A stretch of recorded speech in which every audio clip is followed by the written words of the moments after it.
Antara paparan menarik hari ini. Isteri Daim didakwa gagal patuhi notis Suruhanjaya Pencegahan Rasuah Malaysia. Tun Mahathir direkod keterangan petikai kaum India. Tun Mahathir perlu muhasabah diri.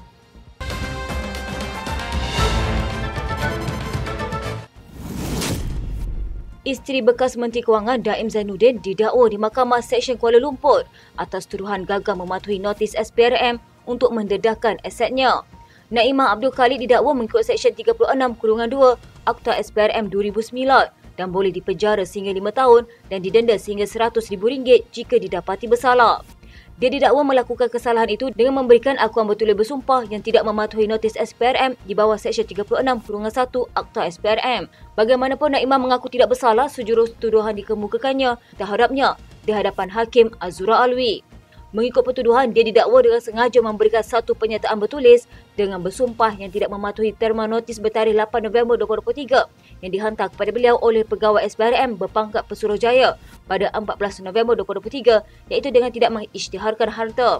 Harta-harta tersebut adalah menarik ilham, dua syarikat iaitu Ilham Tower Sdn Bhd dan Ilham Baru Sdn Bhd, dua kenderaan mewah jenama Mercedes-Benz, sebuah rumah di persiaran Bukit Tungku, 4 lot tanah di Bukit Tungku dan 1 lot tanah masing-masing di Pulau Pinang dan Taman Tun Dr. Ismail di Kuala Lumpur. Naimah didakwa melakukan kesalahan itu di Ibu Pejabat SPRM Putrajaya pada 13 Disember 2023 mengikut Seksyen 36(2) Akta SPRM 2009 yang memperuntukkan hukuman penjara maksimum 5 tahun dan denda sehingga RM100,000 jika sabit kesalahan. Pendakwaan dikendalikan Timbalan Pendakwa Raya Ahmad Faisal Muhammad Azmi, Muhammad Fadil Muhammad Zamri dan Mazian Mahaidi, manakala Naimah diwakili Peguam Muhammad Yusof Zainal Abidin, M. Puravalan dan Alex Tan. Terdahulu, Naimah yang memakai baju kurung berwarna hijau berkata, "Saya faham pertuduhan dan mohon dibicarakan selepas pertuduhan dibacakan terhadapnya." Pada 10 Januari lepas, Naimah dan dua anak lelakinya hadir ke Ibu Pejabat SPRM untuk memberi keterangan serta membantu siasatan agensi anti rasuah itu terhadap Daim yang juga seorang ahli perniagaan. Sebelum ini, Pengarah Bahagian Pencegahan Pengubahan Wang Haram SPRM, Muhammad Zamri Zainul Abidin mengesahkan bahawa kenyataan telah diambil dari isteri anak-anak lelaki Daim untuk membantu siasatan di bawah Undang-Undang Pencegahan Pengubahan Wang Haram. SPRM turut menjelaskan bahawa siasatan ke atas Daim adalah berdasarkan maklumat yang diperoleh daripada Kertas Pandora dan kertas siasatan bagi kes itu telah dibuka pada Februari tahun lepas. Terdahulu, Ahmad Faizal memohon mahkamah menetapkan jaminan RM500,000 dengan seorang penjamin berserta syarat tambahan melaporkan diri ke Ibu Pejabat SPRM sebulan sekali dan pasport diserahkan kepada mahkamah sehingga kes selesai.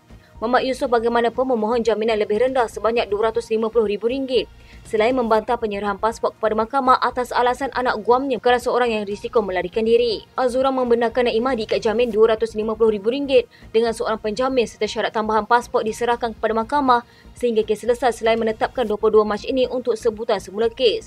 Turut kelihatan hadir di mahkamah adalah ahli keluarga tertuduh. Bekas Perdana Menteri Tun Dr. Mahathir Mohamad akan direkod keterangan dipercayai berkaitan kenyataan baru-baru ini yang didakwa menyentuh sensitiviti perkauman di Yayasan Kepimpinan Perdana pada Selasa. Katanya berdasarkan maklumat ringkas yang diterima, Tun Dr. Mahathir Mohamad akan direkam keterangan pada Selasa di Yayasan Kepimpinan Perdana Putrajaya. Dakwaan Dr. Mahathir bahawa masyarakat India di negara ini tidak setia menerusi satu temu bual bicara baru-baru ini mengundang kecaman ramai. Beliau mendakwa masyarakat India di negara ini masih terikat dengan negara asal mereka. Kenyataan bekas Perdana Menteri itu kemudian ditempelak banyak pihak dan terdapat beberapa pihak yang bertindak membuat laporan polis. Bekas Perdana Menteri Tun Dr. Mahathir Mohamad diingatkan lebih bermuhasabah diri daripada membuat kenyataan tidak berasas seperti Datuk Seri Anwar Ibrahim bukan dipilih secara majoriti sebagai Perdana Menteri.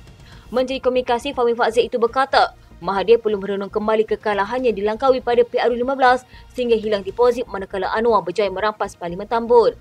Katanya, jadi saya sarankan sebagai negarawan, beliau harus muhasabah dalam hari-hari senja ini. Kita harus meninggalkan satu legasi murni daripada cuba menakut-nakutkan dan keluarkan cerita seperti ini.